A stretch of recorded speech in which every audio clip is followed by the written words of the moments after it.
welcome to another episode of Teaching with Inquiry. Today I'm going to switch it up and do a little bit different, and we're going to walk through what a typical guided reading session could look like in your classroom. And today I do have a special guest. My daughter Madeline is going to be my sample student, and she's going to be reading along the text, and I'm going to be walking you through how to use a guided reading tracking sheet as well as a planning sheet.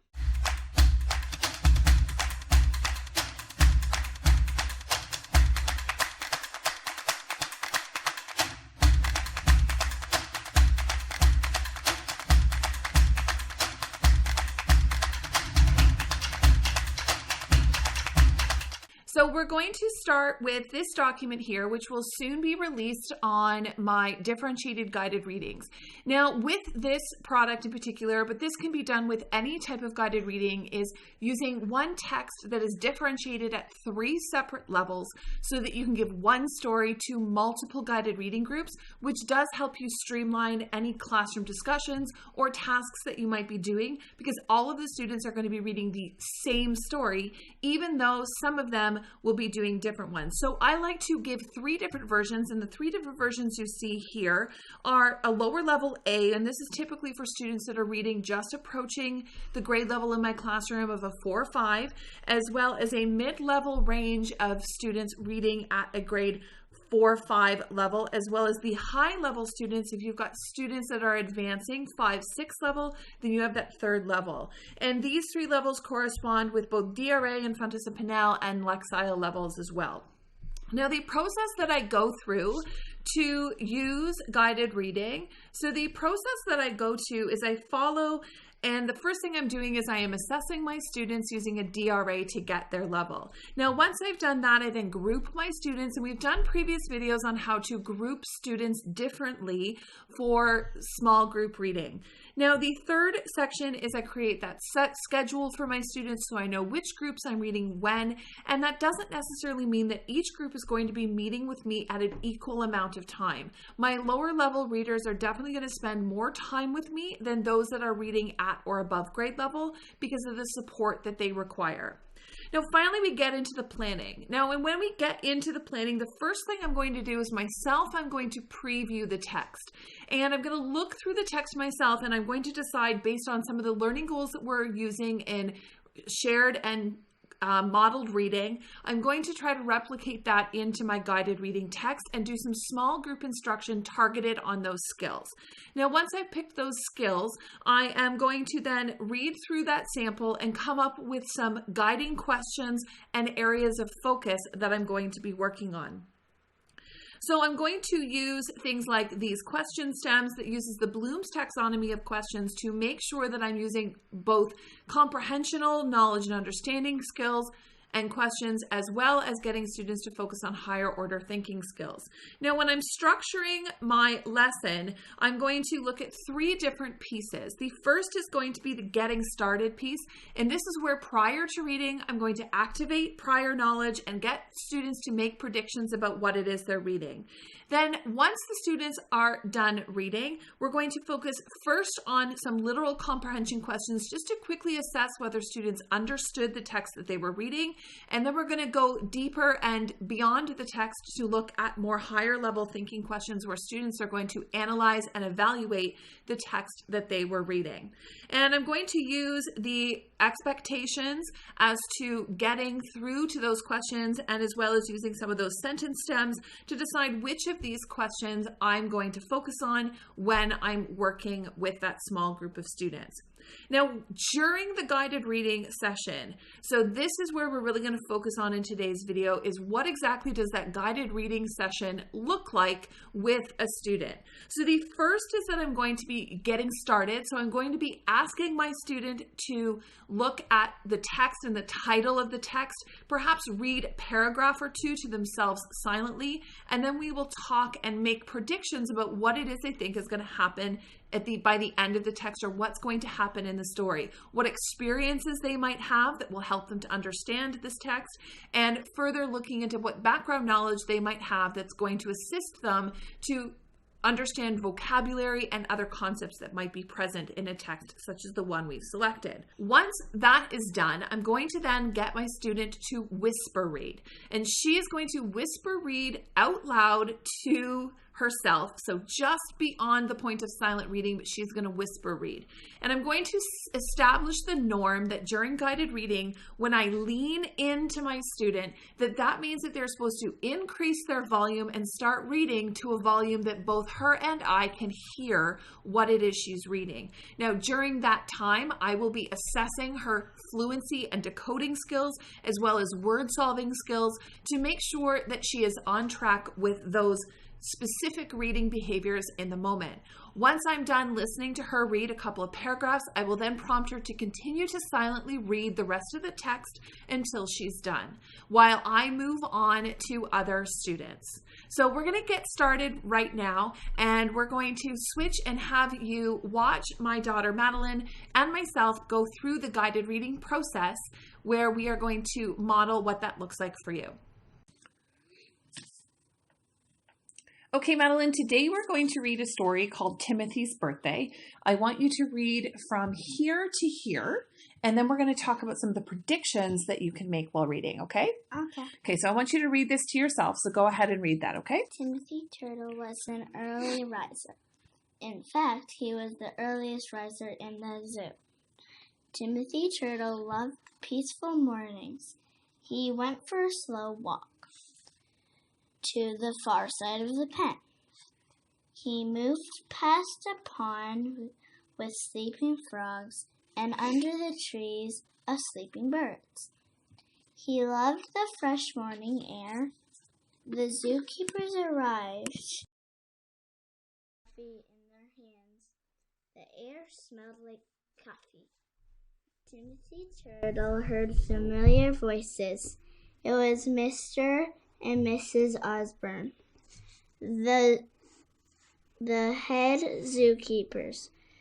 They spoke in quiet voices. Timothy hid in his shell to give them privacy. "What are we going to do if they shut down the zoo?" cried Mrs. Osborne. Okay, so based on what you've read so far, what do you think is going to happen by the end of this story? The zookeepers might be so close to shutting down the zoo, but then they got an idea where they would make some stuff. Okay. And some cool stuff, so more people would come to see, so they would have more money, so they wouldn't have to shut down the zoo. Okay.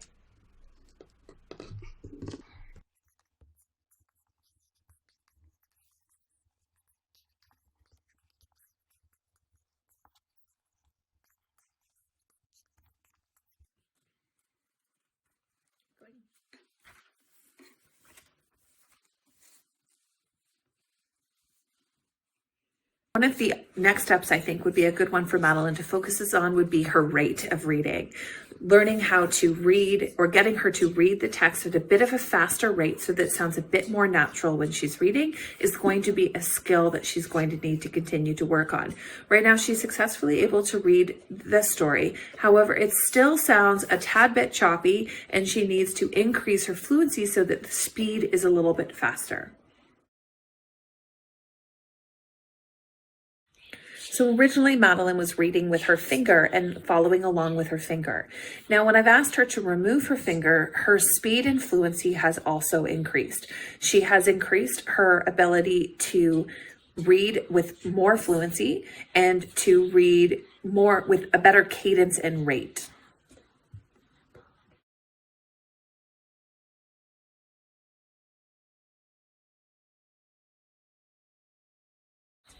Now, there are times where your guided reading text, especially at the junior levels, are going to be a lot longer than perhaps you initially wanted for your students to be reading while you're sitting here watching them read.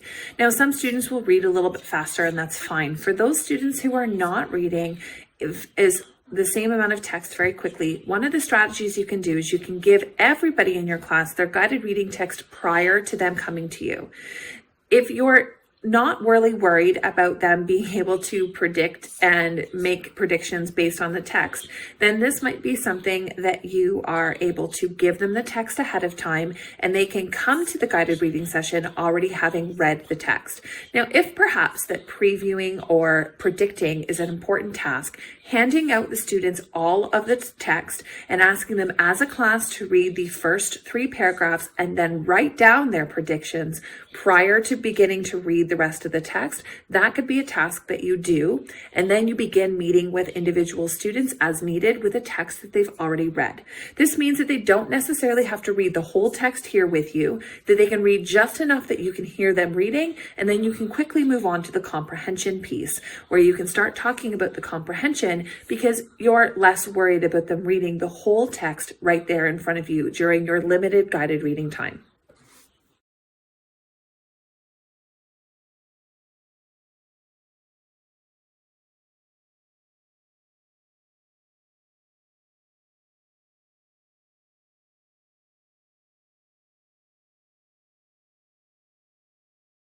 Okay, Madeline, so now that you're done reading the whole story, can you tell me who were the characters in the story?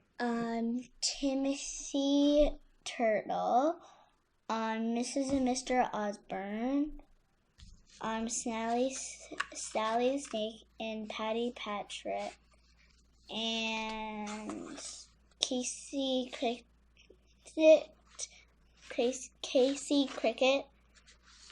and a spider. Oh, and a spider. Okay, so what was the problem in the story?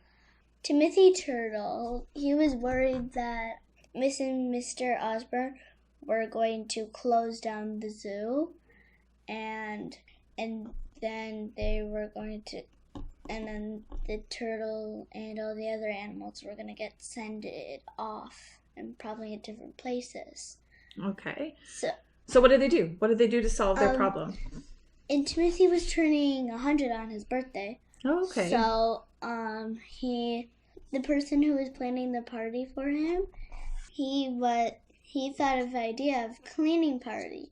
Okay. So Timothy wouldn't be worried anymore that they would close down the zoo.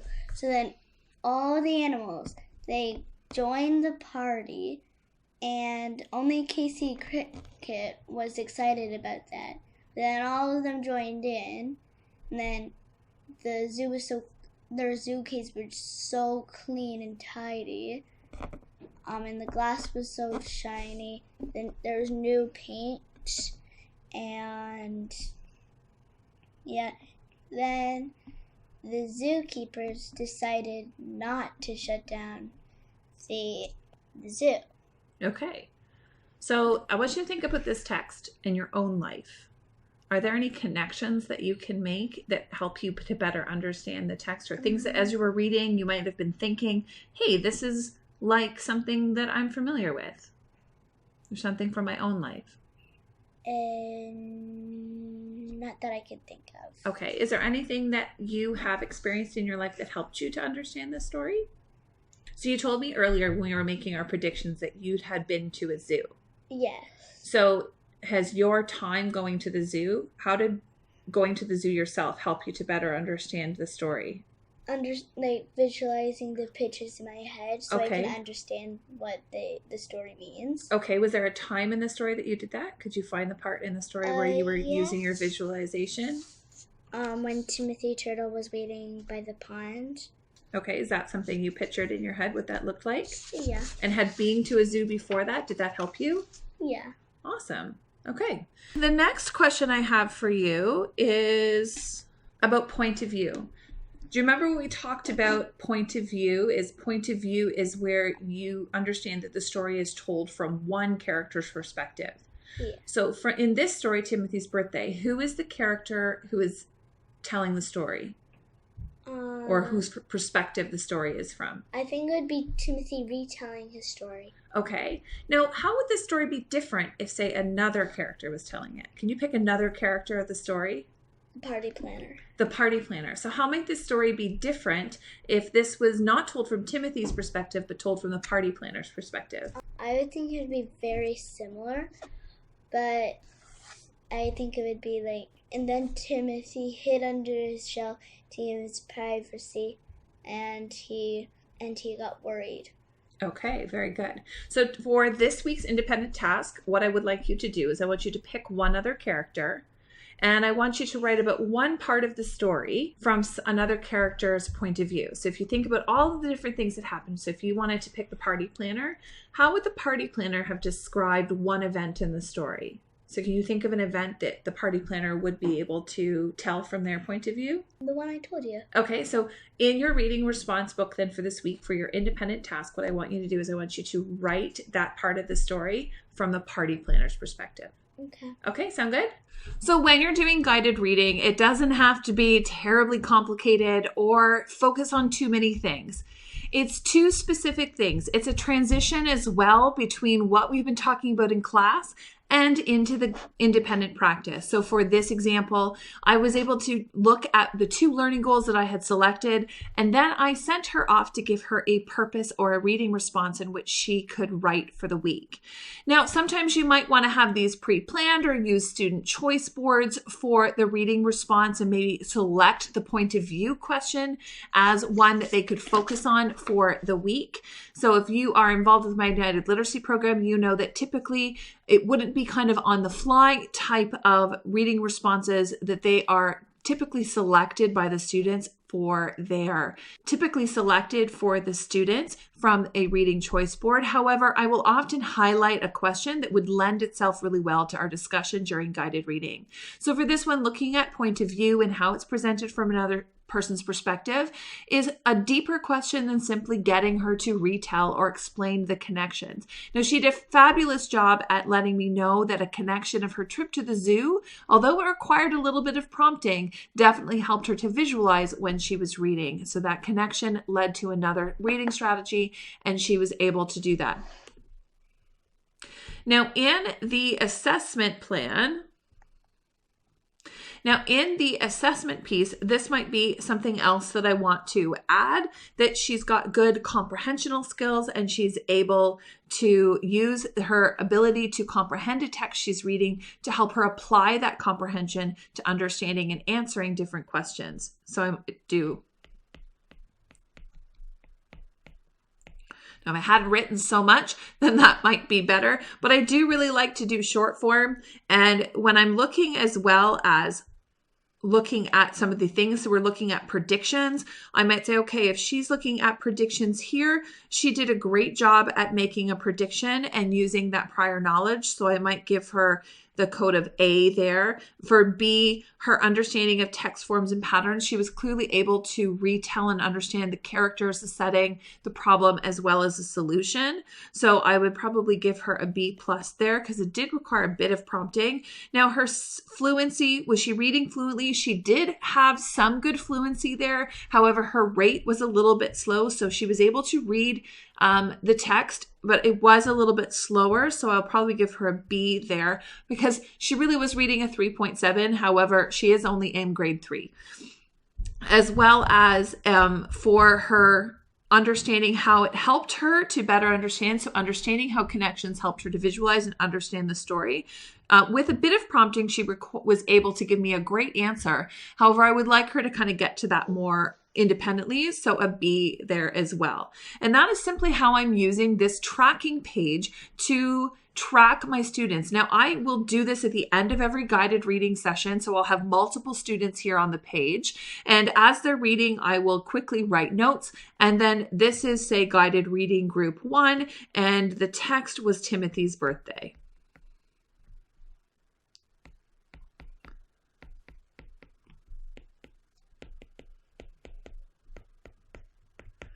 And that's it. That's all we have for guided reading. So I really hope that this tutorial was helpful for you to see exactly how we can structure a guided reading, as well as how to take assessment and keep track of all of the things that we're doing while it's happening in the moment in our classroom.